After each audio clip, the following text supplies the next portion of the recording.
யுத்தங்கள் என்று சொல்லக்கூடியது தவிர்க்க இயலாமல் செல்லலாம். பொருளாதார தடுமாற்றங்கள் வரலாம். தர்மம் தலை காட்டும். ஏதோ ஒரு வகையில உங்களுக்கு 2029-30க்கு அப்புறம் இந்த ஆனந்த் சொன்னானேப்பா அப்படின்னு நினைப்பீங்க. எனவே உலகம் எல்லாமே தலைகீழாக மாறும். இறைவனை நம்பினால் ஏற்றம். அப்போ இந்த டாலர் என்னன்னா நல்ல ஒரு விலை மதிப்பு இன்னும் வலிமை அடைவதற்கான காரணிகள் அக்டோபர் வரை இருக்கும். அக்டோபர் வரை என்று ஒரு அழுத்தத்தை தந்துவிட்டேன். மீண்டும் இந்த அமைதி என்ற நிலை மாறுபட்டு ஒரு அமைதியின்மை என்ற சூழல் வர மே மாதத்தின் பிற்பகுதி முதல் ஜூன் மாதம் வரை செல்லும். ஜூன் முதல் செப்டம்பர் அக்டோபர் வரை உலகத்திலே விருட்சிக ராசியில் பிறந்திருக்கக்கூடிய தலைவர்கள் தங்கள் நலனை ஸ்திரப்படுத்திக் கொள்ள வேண்டும். நம்ம ஆகஸ்ட் அக்டோபர்ல சற்று அரசியலிலே இருப்பவர்கள் சுற்றி உள்ளவங்களை பார்த்துக்கணும். நான் எப்பவுமே சொல்லுவேன், எதிராளியை மட்டுமே பார்த்துட்டு இருக்க கூடாது. நம்மளோட கிளாஸ்ல ஒன்னா சேர்ந்து பக்கத்துல உட்கார்ந்து இருக்கிற பையனை தான் முக்கியமா பார்க்கணும். மரங்கள்லாம் வெட்டிட்டோம் நிறைய. எல்லாம் இயற்கையை பாழ்படுத்தி விட்டு, உயிர்களை துன்பப்படுத்தி விட்டு, பெற்றோரை மதிக்காமல், பெரியோரை மதிக்காமல், என்ன மந்திரம் சொன்னாலும் சரி, என்ன தந்திரம் சொன்னாலும் சரி, இறைவன் கண்டுகொள்ள மாட்டார். காருண்யம் மட்டுமே காப்பாற்றும்.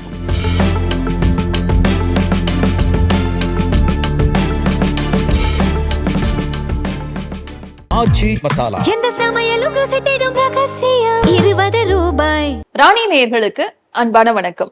இன்றைக்கு நம்ம நிகழ்ச்சிக்கு வந்திருக்காங்க ஆன்மீக ஜோதிடர் ஐயா பவானி ஆனந்த் அவர்கள். வணக்கம் ஐயா. சகோதரி வணக்கம். வெள்ளை கொம்பன் விநாயகனது பேரொரு கருணையினாலே ராணி ஆன்லைன் நேயர்கள் அனைவரது வாழ்விலும் அனைத்து நலன்களும் பெருகும். கேள்விகளை தொடரலாம், சொல்லுங்க ஐயா. நம்ம பிரதமர் மோடி பார்த்தோம்னா பெட்ரோல் டீசல் இதுல ஆரம்பிச்சிருக்காரு. இதெல்லாம் வந்துட்டு ரொம்ப கம்மியா யூஸ் பண்ணுங்க, எவ்வளவுக்கு எவ்வளவு சேவ் பண்ண முடியுதோ சேவ் பண்ணுங்க. அப்புறம் வெளிநாட்டு சுற்றுப்பயணம் மேற்கொள்வதெல்லாம் தடை பண்ணிருங்க, ஒரு வருஷத்துக்கு போகாதீங்க, அதுல ஒரு வருஷத்துக்கு கோல்டு எல்லாம் வாங்காதீங்க, இந்த மாதிரி எல்லாம் ஒரு அறிவிப்பு எல்லாம் வெளியிட்டு இருக்காங்க. ஈவன் ஒர்க் ஃப்ரம் ஹோம் கூட ட்ரை பண்ணுங்க அகைன்ற மாதிரி சொல்லியிருக்காங்க. ஸோ இந்த அறிவிப்பு எல்லாம் கேட்கும்போது திரும்ப பேக் டு அந்த கொரோனா அந்த காலகட்டத்துக்கு போற மாதிரியே ஒரு பயம் எல்லார்கிட்டயுமே இருக்கு. ஒரு அச்சம் இருக்கு. என்னன்னா 1966-67 நடந்த அனைத்து நிகழ்வுகளுமே மீண்டும் திரும்ப நடைபெறும்னு நம்ம சில வருடங்கள் முன்னாடி நம்ம யூடியூப் சேனல்லே பேசியிருக்கோம். சில வாரத்துக்கு முன்னாடி கூட பேசினோம். அப்போ சில வாரங்களுக்கு முன்னும் அதை பேசியிருக்கோம். இது என்னன்னா, என்னென்ன நிகழ்வுகளை நாம் சொன்னோமோ அது போல காலங்கள் மாற துவங்கி விட்டது. கச்சா எண்ணெய் என்று சொல்லக்கூடியது கும்ப ராசியை குறிக்கக்கூடியது. இந்த கும்ப ராசி என்று சொன்னாலே அங்கே ராகு சஞ்சாரம் செய்து கொண்டிருக்கிறார். ராகு என்று சொல்லக்கூடியவர் திடீர்னு நம்ம ஒரு டிவியிலெல்லாம் பார்ப்போம், டைம் டிராவல் பண்ணி போயிட்டாங்கன்னு சில சீரியல்லையோ அல்லது சில சினிமாக்கள்லையோ பார்ப்போம். திடீர்னு மாறிடும் எல்லாமே. அது போல நம்மை வருங்காலத்துக்கு அழைத்து செல்லக்கூடியது ராகு. நாம நிகழ்காலத்திலேயே உட்கார்ந்துட்டோம் அப்படின்னு சொன்னால் நாம் தான் தங்கி விடுவோமே தவிர இது ராகு நிற்காது. கேது என்று சொல்லக்கூடியது பழமையை முற்றிலுமாக தூக்கி மாற்றிவிடக்கூடிய ஒரு கிரகம். மாறாமல் இருப்பவர்களை அப்படியே ஒரு கட்டுக்குள் வைத்துவிடும்.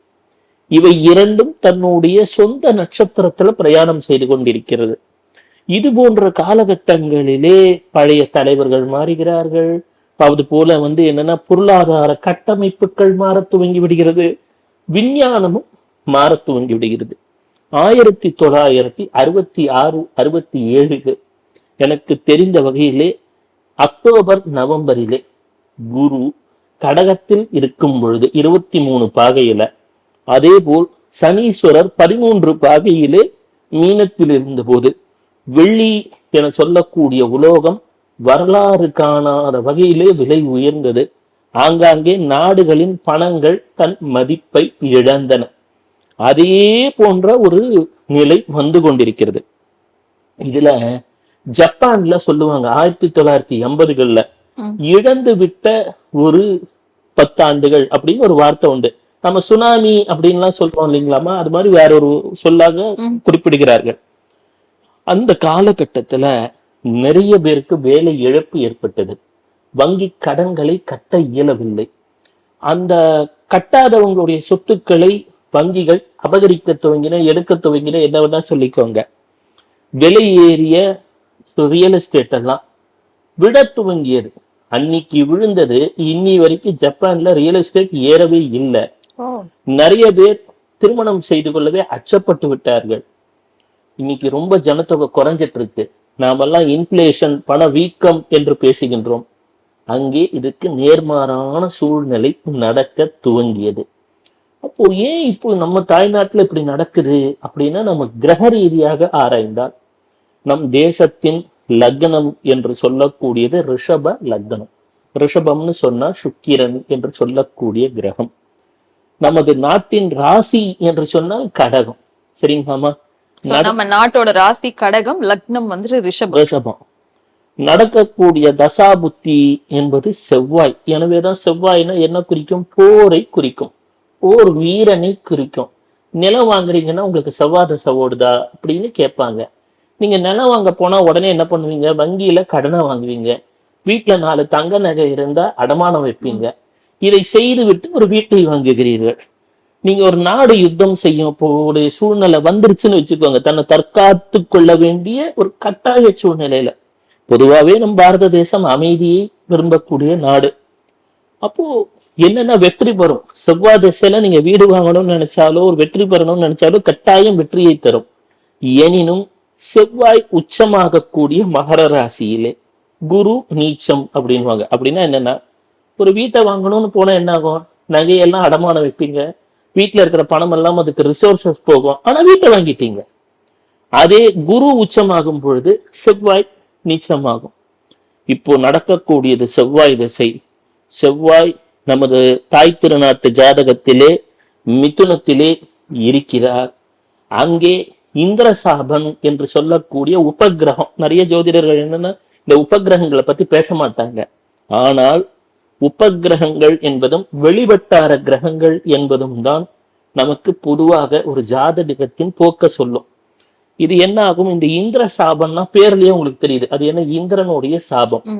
இந்திரனுடைய சாபம் என்னவென்றால், எல்லாரையும் ஒரு கணம் அப்படியே ஒரு மதிமயக்கிடுமா, ஒரு சூழல்ல சிக்க வைக்குமா, ஒரு புகை போல. அப்போ யுத்தங்கள் என்று சொல்லக்கூடியது தவிர்க்க இயலாமல் செல்லலாம். பொருளாதார தடுமாற்றங்கள் வரலாம். இதுல ஒரு காரணியும் இருக்குங்க.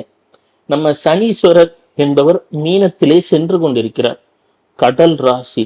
அங்கு இருந்து 3ஆம் பார்வையாக நம் தேசத்தின் லக்னத்தை பார்க்கிறார். மத்திய கிழக்கு நாடுகள் என்பது ரிஷபம், அவங்க ராசியே ரிஷபம். மத்திய கிழக்கு நாடுகள் மீது சனீஸ்வரரின் பார்வை விழுந்து விட்டது என்பதை எடுத்துக்கொள்ளலாம். மேலும் மே மாத மத்திக்கு பிறகு நமக்கு செவ்வாய் ஆனவர் மேஷத்திலே வந்து விடுகிறார்.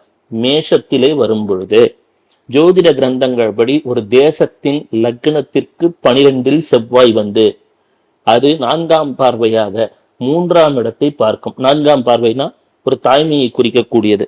3ஆம் இடம்னா பக்கத்து வீட்டுக்காரனை குறிக்கக்கூடியது. அவனை பார்க்கும். எப்ப பார்க்கும்? பக்கத்து வீட்டுக்காரன் நம்ம கிட்ட ஏதோ ஒரு தண்ணி குழா சண்டை ஏதோ ஒண்ணு வரான்னு வச்சுக்கோங்க, நாம போய் நம்ம குழந்தைங்க கிட்ட தகராறு பண்றாங்கன்னா நம்ம போய் கேட்போம், ஏன் குழந்தைங்கிட்ட பேசுனேன்? ஒரு தாய்க்குரிய குணம், கரெக்டுங்களா? அப்போ தாய்க்கு பக்கத்து வீட்டுக்காரன் சண்டை போடணுன்ற நோக்கம் கிடையாது. வேணுன்ட்டே வம்புக்கு வரும்போது ஒரு வார்த்தை போகும். அதை தவிர 8ஆம் பார்வையாக 7ஆம் இடத்தை பார்க்கும்.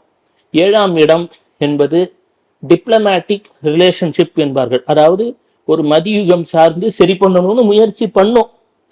நீங்க என்னன்னா, ஒரு தாய் 2 விதமாக யோசிப்பாள். பக்கத்து வீட்டுக்காரனும் நம்ம பக்கத்து வீட்டுல தானே இருக்கான், நல்லபடியா இருந்துட்டு போட்டுமே அப்படின்னு நினைப்பா. ஆனால் தன் குழந்தைகளுக்கு ஒரு சிக்கல் என்று வரும் பொழுது அந்த தாய் சற்று கடுமையாக நடந்து கொள்ளுவாள். காரணம், அந்த செவ்வாய் என்று சொல்லக்கூடியது மேஷத்தில் வரும் பொழுது 3ஆம் வீடு என்ற அண்டை வீட்டாரையும் பார்க்கும், 6ஆம் வீடு என்று சொல்லக்கூடிய கடன் வம்பு வழக்கு என்ற சூழல்களையும் எதிர்கொள்ளும், 7ஆம் வீடு என்று சொல்லக்கூடிய இது சமாதானமா சரி செய்ய முயலும். இது நடக்கும் பொழுது இந்த ஆண்டு மீண்டும் ஜூன் மாதத்திற்கு பிறகு குருவானவர் உச்சம் அடைய போகிறார் கடகத்துல. குருன்னு சொன்னா யானைன்னு கற்பனை பண்ணிக்கோங்க. ஒரு யானை சாது மிரண்டால் காடு கொள்ளாதுன்னு. யானைக்கு கோபம் வந்துருச்சுன்னு வச்சுக்கோங்க. கடகம்ன்றது ஒரு சின்ன ஒரு குளம்னு வச்சுக்கோங்க. யானை அங்க தாமரைப்பூ எல்லாம் பூத்து இருக்கு. அது வேகமா வரும்போது அதோட வேகம் வேற. அங்கிருந்து 9ஆம் பார்வையாக சனீஸ்வரரை பார்க்கும். இதற்கு பெயர் தரித்திர யோகம் அப்படின்னு பேரு. யோகம்னு சொன்னா எதுவும் யோகமும் இல்லை, தோஷம்னு சொன்னா எதுவும் தோஷமும் இல்லை. நமக்கு கசப்பை இனிப்போட கலந்து தரத்துக்கு தான் இந்த பெயர்கள்லாம் தந்திருக்கிறார்கள். உலகெங்குமே பணத்தின் மதிப்பு படபடன்னு சரிய துவங்கும். அப்ப ஸ்வர்ணம் என்று சொல்லக்கூடியது தங்கத்துடன் தொடர்புடையது. தங்கத்தோட விலையை எப்படி தீர்மானிப்பாங்கன்னா ஜோதிடர்கள், தங்கம் என்பது குருவுடனும் சூரியனுடனும் சம்பந்தப்பட்டது. ஏனென்றால் சூரியன் என்றால் ஆட்சியை குறிக்கும், குரு என்றால் அவங்களுக்கு ஆலோசனை தரக்கூடிய மதியுகிகளை குறிக்கும். இது சில சமயங்களிலே ஒரு கூட்டணிக்குள் வரும் பொழுது தங்கத்தின் விலை வெகு வேகமாக அதிகரிக்க துவங்குகிறது. கரன்சி இதெல்லாம் வந்துட்டு கீழே விழும், தங்க ரேட் எல்லாம் மேல போகணும். சரி, அப்ப இதை வாங்குறதுக்கு விற்கிறதுக்கு கட்டுப்பாடுகள் வருமா? கட்டாயம் வரும். காரணம் என்னவென்றால், இப்படி சொல்றேன், இந்த குருவானவர் அக்டோபர் மாதத்திலே சிம்மத்திலே கேதுவுடன் சேரப்போகிறார் அப்படின்னு வச்சுக்கோங்களேன். சேர்க்கை கேது அப்படின்னா ஒரு கயிறை குறிக்கும். ஒரு விஷயத்தை நம்ம கயிறு போட்டு கட்டுறோம், ரெஸ்ட்ரிக்ட் பண்றோம். அந்த கயிறு தேவையான தேவை. இப்ப தண்ணீர் இருக்கு, வேகமா கொட்டிட்டு இருக்கு, ஒரு பைப்ல வச்சுறீங்க, ஒரு கயிறு கட்டுறீங்க. ஆனா குரு என்பது பெரிய பணம். பெரிய பணம் என்பது என்ன? தங்கம். அப்ப அதோட ரிசோர்சஸ் ஒரு கயிறு போட்டு கட்டுறாங்க. அந்நிய செலாவணி என்று எடுத்துக்கொண்டால் நாம் பெரிதும் உலகத்திலே பார்ப்பது டாலரை தான். மற்ற பணமெல்லாம் சொன்னாலும் எல்லாருமே உலகமே இயங்குவது டாலர் என்ற அந்த அற்புத வார்த்தையினால தான். இந்த அதுலதான் இன் காட் வி ட்ரஸ்ட் என்று வார்த்தையை பிரிண்ட் செய்திருப்பார்கள். இறைவனை, அதனாலதான் டாலர் இவ்வளவு மதிப்பாயிடுச்சு. இப்ப இறைவனை நம்பினால் ஏற்றம். அப்போ இந்த டாலர் என்னன்னா நல்ல ஒரு விலை மதிப்பு, இன்னும் வலிமை அடைவதற்கான காரணிகள் அக்டோபர் வரை இருக்கும். அக்டோபர் வரை என்று ஒரு அழுத்தத்தை தந்துவிட்டேன். ஏனென்று சொன்னால் மத்திய கிழக்கு நாடுகளிலே ஏதோ ஒரு வகையிலே மீண்டும் இந்த அமைதி என்ற நிலை மாறுபட்டு ஒரு அமைதியின்மை என்ற சூழல் வர மே மாதத்தின் பிற்பகுதி முதல் ஜூன் மாதம் வரை செல்லும். சரி, அதுக்கப்புறம் அமைதியாயிடுச்சானா முழுசா அமைதியாகுமானா, இந்த விஷயங்கள் அடுத்த வருடம் 2027 மத்திய வரைக்கும் பெருசாக அமைதி அடையாது. இன்னும் அதிகமாயிட்டே இருக்கும். நடுவுல ஒரு ஹாலிடே ரெஸ்ட் டைம் கொடுக்குறாங்க இல்லையா, இன்று போய் நாளை வான்னு சொல்றாங்கல்ல, அது மாதிரி வரும். இப்போ இதுல உலக தலைவர்கள் ஜாதகம் எவ்வாறு இருக்கிறது? உலக தலைவர்கள் என்று எடுத்துக்கொண்டால் 80% எல்லாம் விருச்சிக ராசியில பிறந்தவங்க தான். ஏன்னு சொன்னால் அது தரக்கூடிய ஒரு ஆளுமை பண்பு மிக மிக அதிகம். அப்போ விருச்சிக ராசியிலே எந்த ஒரு மாற்றங்கள் ஏற்பட்டாலும் அது உலகத்திலே பிரதிபலிக்கும் என்பது கருத்து. ஆண்டின் முற்பகுதி பரவாயில்லை. எனினும் ஜூன் முதல் செப்டம்பர் அக்டோபர் வரை உலகத்திலே விருச்சிக ராசியில் பிறந்திருக்கக்கூடிய தலைவர்கள் தங்கள் நலனை ஸ்திரப்படுத்தி கொள்ள வேண்டும். நான் எப்படி சொல்றேனே, உடல் நலனா இருக்கலாம், பாதுகாப்பா இருக்கலாம், அவர்களை பற்றிய என்ன சொல்லுவாங்க இந்த மீடியா எல்லாத்துலயும் அவங்க ஒரு கவனத்தை செலுத்த வேண்டும். ஜூன்ல இருந்து ஆனா ஜூன்ல தான் குரு பெயர்ச்சி ஆஹா ஓஹோன்லாம் சொல்றாங்க. இது என்னன்னு தெரிஞ்சுக்கோங்கம்மா. குரு பெயர்ச்சி என்பது குரு எந்த வேகத்திலே ஓடுகிறார்னு பார்க்கணும். நிறைய ஜோதிடர்கள் என்னன்னா குருவின் அவஸ்தான்னு சொல்லியிருக்கோம். அப்படின்னா குரு ஒரேடியா வேகமா ஓடுறாரா? நான் இப்படி சொல்றேன் ரொம்ப சிம்பிளா. ஒரு கிளாஸ்ல பாடம் எடுக்குது, குரு பொறுமையாக வரும்பொழுது அவர் வீட்டுல சண்டை போடாம வரும்போது, நல்லா இருக்கியாப்பா, என்னப்பா மேக்ஸ்ல தானப்பா 10 தப்பு பண்ணிருக்க, நீ இன்னும் 11வது தடவை தப்பு பண்ணிக்கன்னு அப்படின்னு தட்டி கொடுப்பார். இதே அவர் வீட்டுல அவருக்கும் ஒரு சம்சாரத்துக்கு ஒரு சண்டைன்னு கற்பனை பண்ணிக்கோங்க. கரெக்டா வராரு, ஆனந்தே அப்படின்னு கேக்குறாரு, கடகடன்னு வராரு, ஏண்டா உனக்கு இது கூட தெரியலையா, சின்ன கணக்கு இந்த கால்குலஸ் கூட போடலன்னு திட்டுவார். இப்ப வர குரு வேகமா கடகடன்னு வர குரு ஒரே வருஷத்துல 3 கிளாஸையும் அப்படியே தாண்டி போறாரு. மிதுனம்ன்ற ஒரு கிளாஸ், கடகம்னு வருது, டக்குன்னு சிம்மம். இவர் அமைதியான குரு கிடையாது.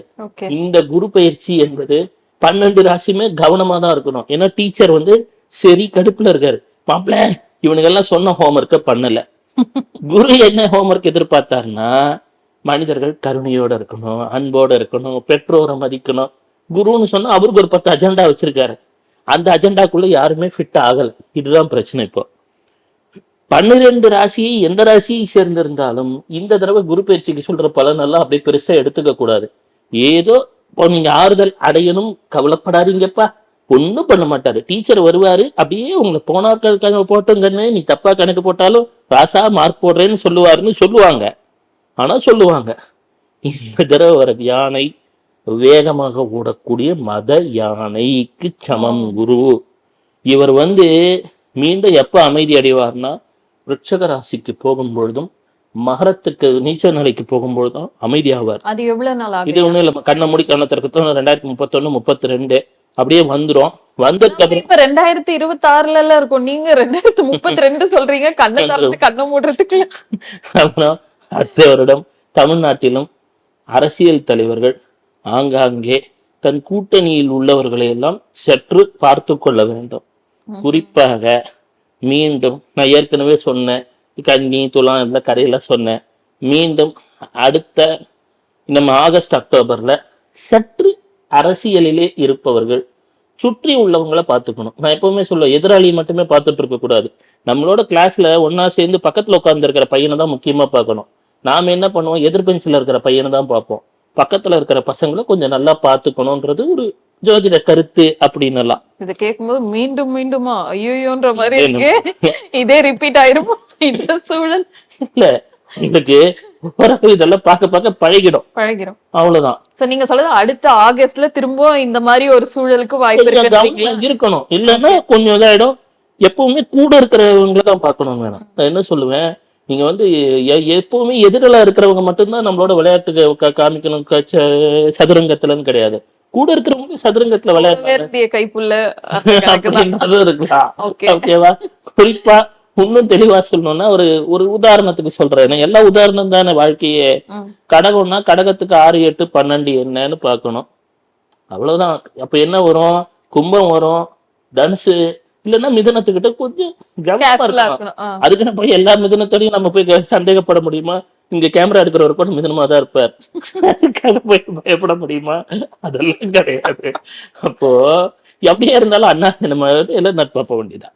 மீண்டும் வருகிறேன், எண்ணெய் விலை ஏற்றங்கள் எல்லாம் வருவதற்கான வாய்ப்புகள், வேலை இழப்பு என்பதெல்லாம் துவங்கி விடக்கூடிய காலச்சூழல் தான். இப்ப இந்த ஆகஸ்ட்லயே இதெல்லாம் நடந்துரும்ன்றீங்களா? ட்ரிகர் ஆயிடுமா, கடகடன் ட்ரிகர் ஆகும். குரு என்னன்னா ஒரு சர்ப்ரைஸ்ல பண்ணுவார். எது நடந்தாலும் ஒரே நாள்ல திடீர்னு நடக்கும். நீங்க பாத்தீங்கன்னா மத்திய கிழக்கு நாடுகள் எல்லாம் அமைதியா போயிட்டு இருந்த மாதிரிதான் இருந்தது. திடீர்னு ஒரு வெள்ளிக்கிழமை எடுத்து சனிக்கிழமை பார்த்தோன்னா ஹெட்லைன்ஸ் ஃபுல் ஆஃப் சர்ப்ரைசஸ். என்னையா எல்லாம் ஆச்சரியமா பாக்குறாங்களா இல்லையா? அரசியல் ஃபுல் ஆஃப் சர்ப்ரைசஸ். குருனா அங்க இருக்கிறவங்களால ஈர்ப்பார். அவர் எப்படி ஈர்ப்பார்? சடனா டீச்சர் வந்தாருன்னா நாம ஒரு கொஸ்டினுக்கு இப்போ தயார் பண்ணி வச்சிருப்போம். இல்ல இந்த பாடத்துல இருந்து பதில சொல்லுவார். அவர் எதை கேட்கிறாருன்னு அவருக்கே தெரியாது. அதுதான் குரு. அப்போ என்னன்னா ஃபுல் ஆஃப் சர்ப்ரைசஸ் இருக்கான்னா இனிதான் ஃபுல் ஆஃப் சர்ப்ரைசஸ் ஆரம்பிக்க போகுது. இது வரைக்கும் கூட ட்ரெய்லர் தான். இது வரைக்கும் கூட யாரும் ஒன்றும் பெருசா பார்க்கல. இதுல நடக்கக்கூடியதுல மீண்டும் ஈவி வாகனங்களுக்கு மதிப்பு கூட ஆரம்பிக்கும். இந்த எலக்ட்ரிக்கல் ஏதோ வெஹிக்கிள்ஸ்க்கெல்லாம் மதிப்பு கூட ஆரம்பிக்கும். ஃப்ரீலான்சர்ஸ்க்கு மரியாதை கூட ஆரம்பிக்கும். நிறுவனங்களில் வேலை செய்பவர்கள்லாம் நான் இப்பவும் சொல்றேன், இன்னும் 3 மாசம் 6 மாசம் இருக்கு, உதவ துவங்குங்க. மேற்கத்திய நாடுகளில் இருப்போருக்கு நான் சொல்றேன் 2029 வரைக்கும் தான் இங்க எல்லாம் அப்படியே சிரமப்படுற மாதிரி இருக்கும். இங்க திடீர்னு எல்லாம் சரியாயிடும். இந்தியாவிலே எல்லாம் சரியாகிடும். 2029க்கு பிறகு ஏதோ ஒரு இளைஞர் ஒரு அளவுக்கு ஒருத்தர் திடீர்னு எல்லாத்தையும் சரி பண்ணி பொருளாதாரத்தை ஒரே நாள்ல ஓவர் நைட்ல எல்லாத்தையும் சரி பண்ற மாதிரி ஒரு திறமையான ஒருத்தர் இங்கிருந்து இறைவன் அனுப்பி வைப்பார். ஆனால் மேற்கத்திய நாடுகளில் இருப்பவர்களுக்கு குழந்தைகளுக்கு எளிமையான வாழ்க்கையை சொல்லித்தாருங்கள். ஆங்காங்கே உங்கள் ஆசியாவில் இருக்கக்கூடிய உறவினர்களுக்கும் நண்பர்களுக்கும் இயன்ற உதவிகளை செய்து வாருங்கள். என்றேனும் நாம் செய்த தர்மம் தலை காட்டும். ஏதோ ஒரு வகையில உங்களுக்கு 2029 30க்கு அப்புறம் இந்த ஆனந்த் சொன்னானேப்பா அப்படின்னு நினைப்பீங்க. எனவே உலகம் எல்லாமே தலைகீழாக மாறும். மேலது கீழாக, கீழது மேலாக மாறக்கூடிய காலகட்டங்கள். பணத்தின் நிலை உலகமெங்குமே பெரும் தள்ளாட்டத்தை தடுமாற்றத்தை காணக்கூடிய சூழல்கள். உலகத்திலே பெரும் தலைவர்கள் இந்த ஆண்டின் இறுதிக்குள் மணிமகுடங்களை இழக்கக்கூடிய சூழல்கள். உலகத்துல 3 தலைவர்கள் அப்படி ஆகிறதுக்கெல்லாம் வாய்ப்பு உண்டு. இந்த ஆண்டுலயே இந்த ஆண்டிலே இவன் சொன்னான்ப்பா அப்படின்னு சொல்ற அளவுக்கெல்லாம் நடக்கும். மனிதன் நீரின்றி அமையாத உலகம்ப்பான். சனீஸ்வரர் மீனத்தை விட்டு போறதுக்கு முன்னாடி வாட்டர் வார்ஸ் அப்படின்னு இது வரைக்கும் மனிதன் கேள்விப்பட்டது இல்லை. எல்லாம் கரன்சியை பத்தி தான் கேள்விப்படுவான். பணம் இருந்துட்டா போதும் சார் அப்படின்வான். அது பேப்பர், குடிக்க தண்ணீரும் வேண்டும். அதுக்கெல்லாம் உலகம் முழுக்க சிக்கல் வர ஆரம்பிக்கும். வெப்பநிலை 1877, அதுல இருந்து 14 ஆண்டுகள் யுரேனஸ், நெப்டியூன் போன்ற பெரிய கிரகங்கள், நம்மளுடைய இதுல வந்து அருணன் வருணன்லாம் சொல்லுவாங்க, அதெல்லாம் நெருப்பு ராசியிலும் காற்று ராசியிலும் சுற்றி கொண்டிருந்த போது எல் நினோ அப்படின்னு சொல்லுவோம். குட்டி பையன் சார், குட்டி பையன் சார் அவன் அப்படின்வான். அந்த குட்டி சுட்டி பையன் குழந்தைதான் பெரிய பெரிய விஷயங்களை சாதிச்சிடும். அது பேர் தான் எல் நினோ. இந்த எல் நினோ வெப்பத்தை கொண்டு வந்து தடுமாற வைத்தது. சரி, இதெல்லாம் முடிஞ்சிருச்சா அப்படின்னா இப்ப இந்த 34 சொல்றேன்ல, அதற்கு பிறகு மீண்டும் ஒரு குரு அதிசாரம் வந்து விடுகிறது. 34 சொல்றீங்களா? அதுக்கப்புறம் அதுக்குள்ள 2038 ஒரு உலகத்திலே பல நாடுகள் இயற்கை தட்பவெட்ப நிலைகளால் மாற்றத்தினால் அவதிப்படலாம். சில நாடுகள் காணாமலும் செல்லலாம். 2039 இருந்து அப்பாடா எல்லாம் நிம்மதியாயிடுச்சுன்னு கொஞ்சம் ரெஸ்ட் எடுப்பாங்க. 2026 இருக்கும். நீங்க சொல்ற 2039 தான் நிம்மதி பெருமூச்சு விட முடியும். 2032 இப்ப பண்றதுக்கெல்லாம் சரியாயிடும். ஓகே. அப்புறம் ஒரு 2-3 வருஷம் ரெஸ்டிங் டைம் கிடைக்கும் உங்களுக்கு. என்னன்னா இந்த இதுல தண்ணி தெளிச்சு அடிக்கிற மாதிரி அதுக்கப்புறம் தான் குரு சரியாவார். அந்த குரு தெளிவடைந்தவுடன் எல்லாம் தெளிவாயிடும், மனிதர்களும் தெளிவாகி விடுவார்கள். இது எதனால நடந்தது இந்த மாதிரின்னு வந்து மகாபாரத காலத்திலேயே இதெல்லாம் நடந்துருச்சு, அதிசாரம் எல்லாம். அப்போ வந்து கேட்டாங்களாம், வியாசரை கேட்டாங்களாம், நீ எவ்வளவு பெரிய தர்மராஜன் வியாசரை கூப்பிட்டுருக்கிறார். கூப்பிட்டுட்டு நேரடியாக பெரிய ஆளை கேட்டா இருந்தால் புடிசாபத்துன்னு சொல்லிட்டா உடனே வியாசர் சொன்னாராம், ஜோதிடம் என்பதும் உண்மைதான், காலம் என்பதும் உண்மைதான், ஆனால் கருணை என்பது எல்லாவற்றையும் தாண்டியது. மனிதர்கள் கிட்ட எப்பெல்லாம் கருணை வராதோ, பக்தி பயிற்சியா மனசிவெல்லாம் மனுஷனா அப்படின்னு திட்டுறாரு இல்லையா, அந்த மாதிரி குரு பகவான் வந்து வானத்துல இருந்து திட்டிட்டு வரான். திட்டினதுக்கு அப்புறம் குரு அதிசாரம் ரிப்பீட்டு அப்படின்னு ஸ்டார்ட் ஆயிடும். அப்புறம் லைட்டா அப்பப்போ தண்ணி தெளிச்சு அடிச்சு அப்புறம் விட்டுருவார். இதுக்கு பரிகாரங்கள் கிடையாது. நான் சொல்லுவேன், பெற்றோரை மதிக்க வேண்டும், யார்கிட்டையும் வீண் வம்பு செய்யக்கூடாது, அமைதியா ஆண்டவா இனிமே நாங்க திருந்த முயற்சி செய்யறோம் அப்படின்னு சொல்லணும். செய்யறோமோ செய்யலையோ அது அப்புறமா பார்த்துக்கோங்க, இப்போதைக்கு ப்ராமிஸ் மட்டும் பண்ணி வச்சிருங்க கடவுள்கிட்ட. ஆனா நான் சொன்னேன்னு ப்ராமிஸ் பண்ணிடாதீங்க, கர்மாவை ஏன் தள்ள சேர்த்துட போறோம். ஆனா உண்மை என்னன்னா கடவுள்கிட்ட கேட்கறத தவிர வேற வழி இல்லை. ஏன்னா அவ்வளவு வினைகள், வாயில்லா ஜீவன்கள் எல்லாம் வதைச்சிட்டோம். அப்புறம் அவர் நம்மளை சும்மா விடுவாரா உலகம் முழுக்க? அதுதான் பிரச்சனை. மரங்கள்லாம் வெட்டிட்டோம் நிறைய, எல்லாம் இயற்கையை பாழ்படுத்தி விட்டு, உயிர்களை துன்பப்படுத்தி விட்டு, பெற்றோரை மதிக்காமல், பெரியோரை மதிக்காமல், என்ன மந்திரம் சொன்னாலும் சரி, என்ன தந்திரம் சொன்னாலும் சரி, இறைவன் கண்டுகொள்ள மாட்டார். காருண்யம் மட்டுமே காப்பாற்றும். ஓகே. இப்ப நீங்க சொல்றதை வச்சு பார்க்கும்போது இந்த பண மதிப்பிழப்பு, வேலை இழப்பு, எல்லா பிரச்சனையும் இப்ப இந்த ஆகஸ்ட்ல இருந்தே ரொம்ப தீவிரமா ஸ்டார்ட் ஆயிரும்ன்ற மாதிரி சொல்றீங்க. 3 பெரும் தலைவர்கள் பதவி இழக்கிறதுக்கு வாய்ப்பு இருக்குன்னு சொல்றீங்க, உலக தலைவர்கள், இந்த இயர் எண்டுக்குள்ள. சோ வெயிட் அண்ட் சீன்ற மாதிரி தான் இருக்கு. எப்ப இந்த சூழல்லாம் சரியாகும்னு கேட்டா இன்னும் 10-12 வருஷம் சொல்றீங்க. நடுவில் ஒரு ரெஸ்டிங் டைம் இருக்கு. 2031 ரோஹிணி நட்சத்திரத்தை கடந்தோடனே ஒரு 2-3 வருஷம் மனிதர்கள் நிம்மதியா இருக்கலாம். அதுக்கப்புறம் தான் திருப்பியும் அந்த கடகத்தை தாண்டதுக்கு அப்புறம் தான் சிம்மத்துல வரும்போது தான் திருப்பியும் அந்த கோல்டு சில்வர் ரேட் எல்லாம் திரும்ப ஏறும்னு சொன்னீங்கல்ல, May 16 அந்த இதை தாண்டியாச்சு. நம்ம ஜூன்ல தான் இப்ப வேகத்தை பிடிக்கும். உங்களுக்கு ஜூன் வந்துடும், வேகத்தை பிடிக்கும். நான் சொல்றது வெறித்தனமான ஒரு வேகத்துல எல்லாம் செல்ல ஆரம்பிக்கும். ஆனா மனிதனுக்கு என்ன தேவை? அரிசி பருப்பு தேவை, குடிக்க தண்ணி தேவை, நிம்மதி தேவை. இதெல்லாம் மட்டும் கிடைக்குமானா கிடைச்சாலும் கிடைக்கலாம். நான் சொல்றது என்னன்னு புரியுதம்மா? கிடைச்சாலும் கிடைக்கலான்றீங்க? இல்லம்மா, 2031-32 வரைக்கும் கிடைத்தாலும் கிடைக்கலாம். அவர் செய்த அறம் தர்ம புண்ணியம், அவ்வளவுதான். பொய் சொல்லாம சொல்லணும் தான். இது வந்து ட்ரிபுலேஷன்ஸ் அப்படின்னு படிச்சிருக்கீங்களா, கேள்விப்பட்டிருக்கீங்களா?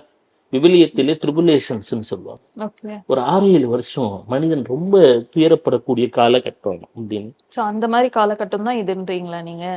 ஏன்னா மனிதர்கள் வந்து ரொம்ப கர்மா பண்ணிட்டான்னா அது ரொம்ப சிரமம் தான்.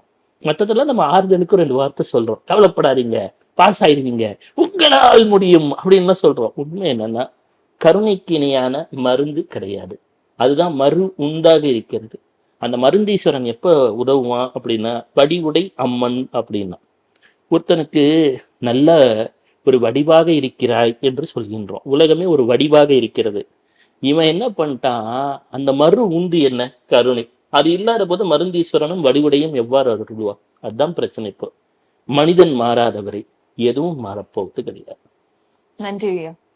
சிவசிவம்.